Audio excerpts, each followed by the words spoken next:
Tragic Self-Portrait at Sea, The Last of England by Ford Madox Brown. The Last of England is not only a super crisp, vivid image that perfectly captures the sensations of being in a small boat tossed about at sea, exposed to the wind, rain, and cold.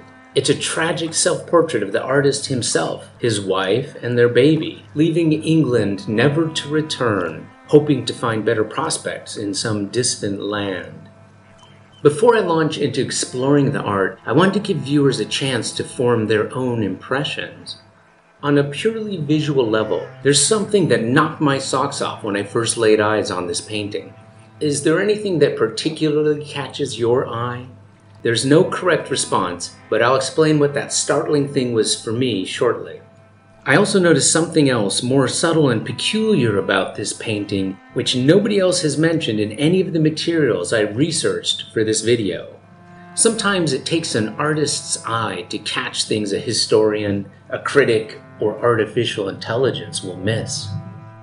Watch till the end to find out what this strange thing is if you don't find it on your own.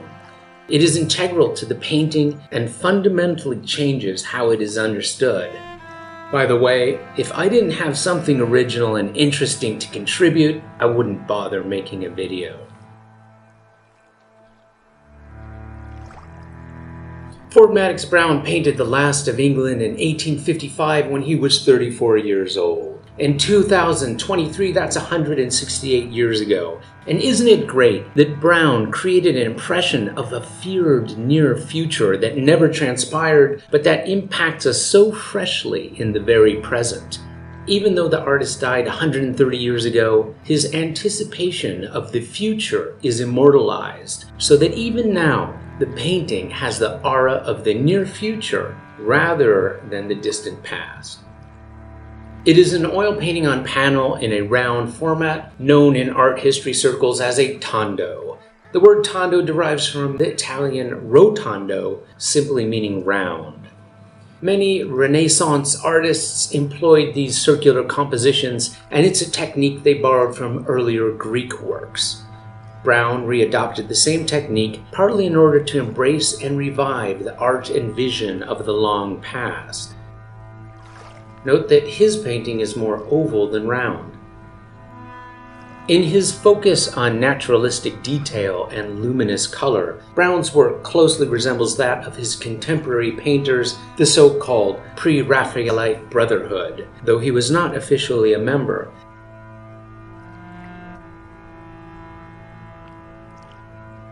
These artists, including his former pupil Dante Gabriel Rossetti, yearned for a return to what they saw as a less formulaic and less artificial approach to painting, as was practiced in Italy prior to Raphael. Brown began this painting in 1852 during a period of mass migration from England, primarily to Australia, New Zealand, the United States, and Canada. England's promise of universal prosperity had dried up, and its citizens sought to improve their prospects elsewhere, many never returning. Brown was struggling to attain professional success and said of himself that he was intensely miserable, very hard up, and a little mad. His contingency plan was to move to India.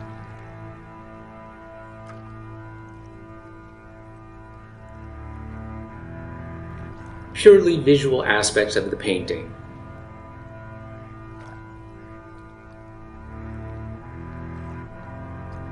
Absolutely without regard to the art of any period or country, I have tried to render this scene as it would appear. The minuteness of detail, which would be visible under such conditions of broad daylight, I have thought necessary to imitate as bringing the pathos of the subject more home to the beholder. Ford Madox Brown. According to Brown himself, his focus was on the minute, realistic details, which he believed would give his subject greater impact.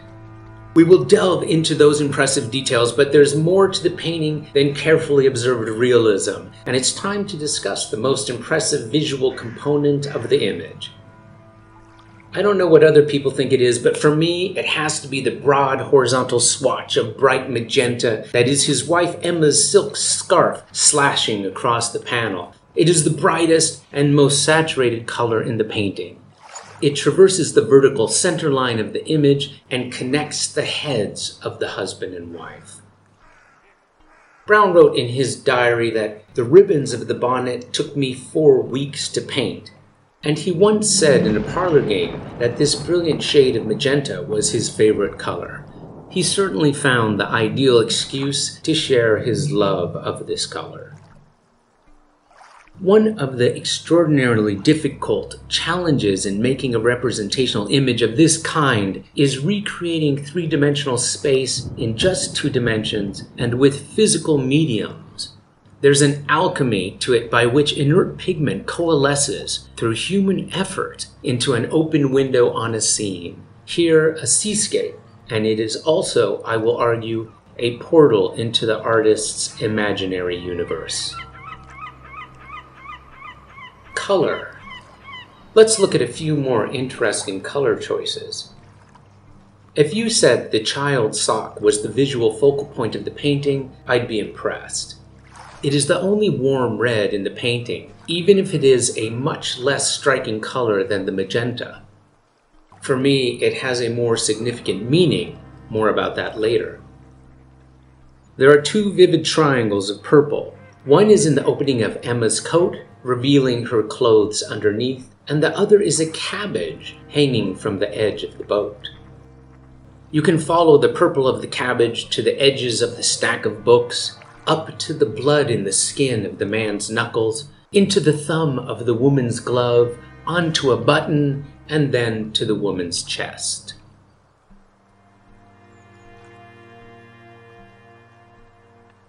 Brown found a lot of excuses to use rust colors, which we would associate with the effect of seawater on iron, while no actual rust is depicted.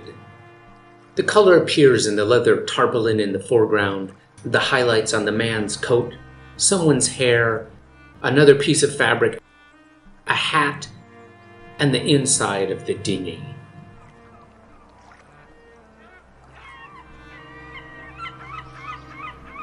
Line. It's not just the color, but every line, straight or curved, is meticulously arranged to complement every other, like musical notes in a string quartet. The edge of the husband's sleeve forms a curved line that must be harmonious with the curve of the string connecting the hat to the button, with the right outer edge of the arm of his jacket, with the armature holding the dinghy, and with the long, delicate white pipe. The line of that pipe, its specific length, trajectory, and curvature, was as precisely strategized as a chess move by a grand master in a championship tournament. You can find other significant lines yourself. Note that the Impressionist paintings, for example, rarely have such presence of lines. They emphasize atmosphere much more, but in this art, line is essential and incredible. Naturalistic details. Brown was so dedicated to capturing the most subtle permutations of natural lighting and weather conditions that he endeavored to do the majority of the painting out of doors in his own garden. He was delighted when the cold was harsh enough to turn his hands blue, as he wanted to reproduce this effect in his painted image. He asked his wife to sit for him in all weather conditions, putting stress on their marriage. The blonde girl eating the apple was modeled on their daughter Kathy, and the baby in the mother's arms is their son Oliver. There are too many textures to highlight them all. An array of fabrics, wood grain, rope, vegetation, skin, hair, and waves among them. I will just focus on the water droplets and the umbrella. The painting contains a variety of types of water drops, each requiring a different technique for rendering. Is the drop on a dark or light surface, and is it reflecting the sun or not? What is its level of cohesion? Is it spherical, oblong, running, or dripping? The umbrella is particularly complex, which is most evident in the contrast between the treatment of the inside and outside appearance of the fabric. On the inside, we can see the fabric is made up of horizontal striations, and the background light is shining through it. The outside is more opaque, reflective, and covered with raindrops. The striations are more fine and blurred, but the fabric is still semi-transparent because you can see the brown of the wooden handle of the umbrella through it.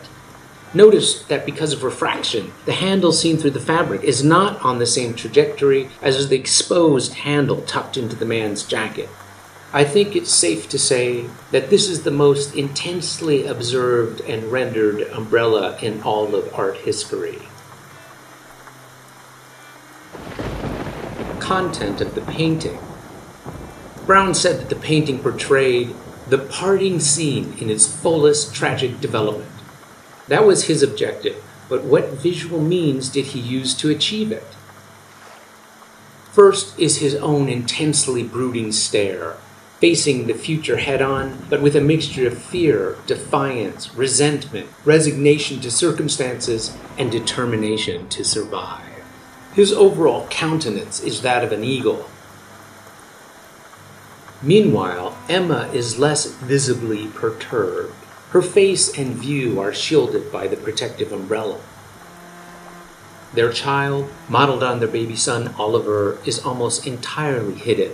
We can see the shape of his head bulging through his mother's coat and his hand clasped by his mom's in the opening of the coat. The father is touching the baby's sock-clad foot, as if not only to reassure the child, but also to remind himself that he is undertaking this adventure for his family. As I mentioned before, the sock is the only warm red in the painting, and is also arguably its heart, the place where the bodies of each family member touch and where their lives intersect. We know there's wind, rain, and the choppy, white-capped waves rock the boat. The passengers in the background seem huddled and holding on as if being tossed about. The round format adds to the intimacy of the scene by giving the impression that we are looking at it through a telescope. This adds a voyeuristic element so that the scene is more private than anything an observer is intended to see. Brown saw the couple here as representing the disenfranchised middle class. As he put it, high enough through education and refinement to appreciate all they are now giving up, and yet depressed enough in means to have to put up with the discomforts and humiliations incident to a vessel all in one class. The title, The Last of England, is a double entendre, meaning that the family has seen England for the last time, and also that England is no longer the country it once was. For the remainder of the painting, we can trust Brown's own written description. In the background, an honest family of the greengrocer kind, father, mother lost, eldest daughter and younger children make the best of things with tobacco pipe and apples, etc., etc. Still further back, a reprobate shakes his fist with curses at the land of his birth as though that were answerable for his want of success. His old mother reproves him for his foul-mouthed profanity, while a boon companion with flushed countenance and got up in nautical togs for the voyage signifies drunken approbation. The cabbages slung round the stern of the vessel indicate to the practiced eye a lengthy voyage, but for this their introduction would be objectless. A cabin boy, too used to laving his native land to see occasion for much sentiment in it, is selecting vegetables for the dinner out of a boatful.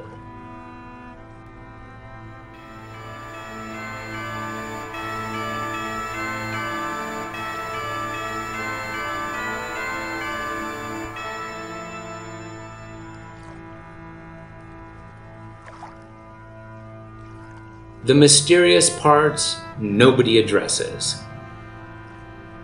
So much emphasis is placed on the naturalism of the lighting and rendering of the details that everybody missed that Brown took great liberties with perspective and anatomy.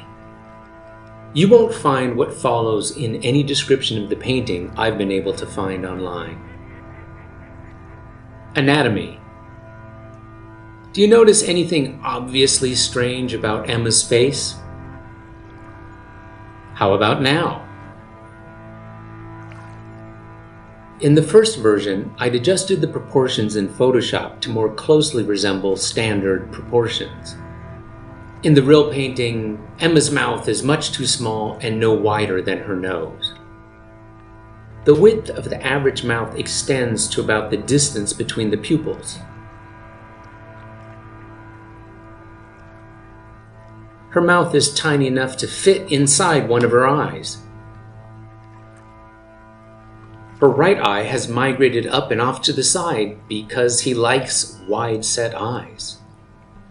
These aren't mistakes. They reflect Brown's personal and, to my taste, somewhat peculiar aesthetic. You can see the same proportions in the sketch he made of Emma, in his painting The Irish Girl, 1860, and in The English Boy, 1860. Of course, Brown gave himself a similarly minute mouth, as well as the exaggeratedly large and stylized trapezoidal eyes. If you compare a photo of Brown to his self-portrait in the painting, you can clearly see he doesn't naturally have an undersized mouth or bulging eyes, but conventional human proportions. As with Emma, his mouth is also small enough to fit in his eye, but not so in the case of the photo. Again, I'm not saying there's anything wrong here. Au contraire, it's a question of what his style is. And these purposeful distortions introduce a level of romanticism and idealism into the painting that nobody I've encountered has mentioned. The art is more profound and beautiful because of that. Perspective. The perspective in the painting is worthy of the Twilight Zone or an engraving by Escher. It seems perfectly fine and accurate until you study it closely. We see the back of the lifeboat straight on. The name of the boat is flat on the canvas, without any distortion of perspective. Logically, because we see a substantial amount of the left side of the boat and none of the right, the back should be tilted so that the text gets smaller as it recedes away from us to the right. This does not happen at all. If you take the visible left backside of the boat and mirror it, you will see that, like the writing, it is perfectly flat to the picture plane. This was another deliberate device so that we could read El Dorado, an iconic name alluding to the myth of a kingdom of gold that several expeditions had sought to find. From our vantage point, seeing the rear of the lifeboat head-on, it would be impossible to see as much of the port side as we do, and the boat would have had to have been previously crushed against the cliffs of Dover for us to see the interior of the starboard side of the lifeboat as well. If that is not bizarre enough once you've noticed it, if you plot the trajectory of the top edge of the side of the boat immediately behind Emma, several of the passengers in the background are not in the boat at all, but mysteriously floating alongside of it.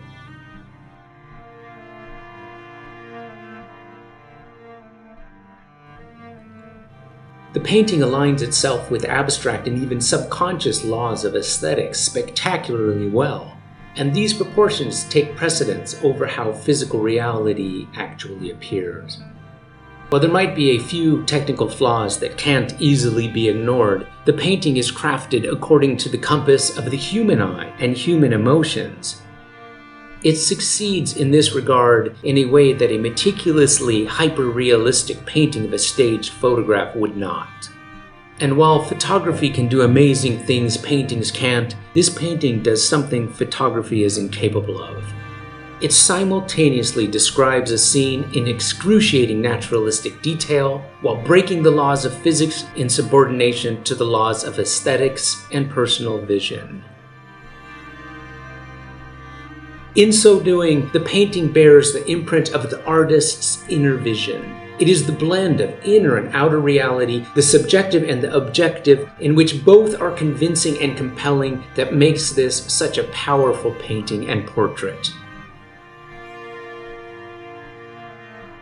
To end on an uplifting note, Ford Madox Brown is the grandfather of Ford Madox Ford, a famous novelist, poet, and critic.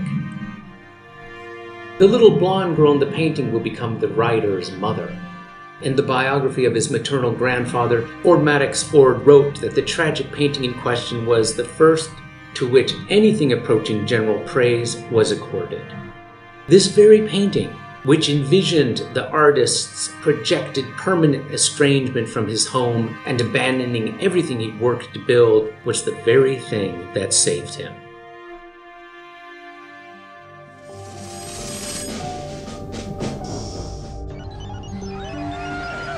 Here's a song that was beautiful when performed by my ancestor Art. Are you going to Scarborough Fair? Parsley, sage, rosemary, and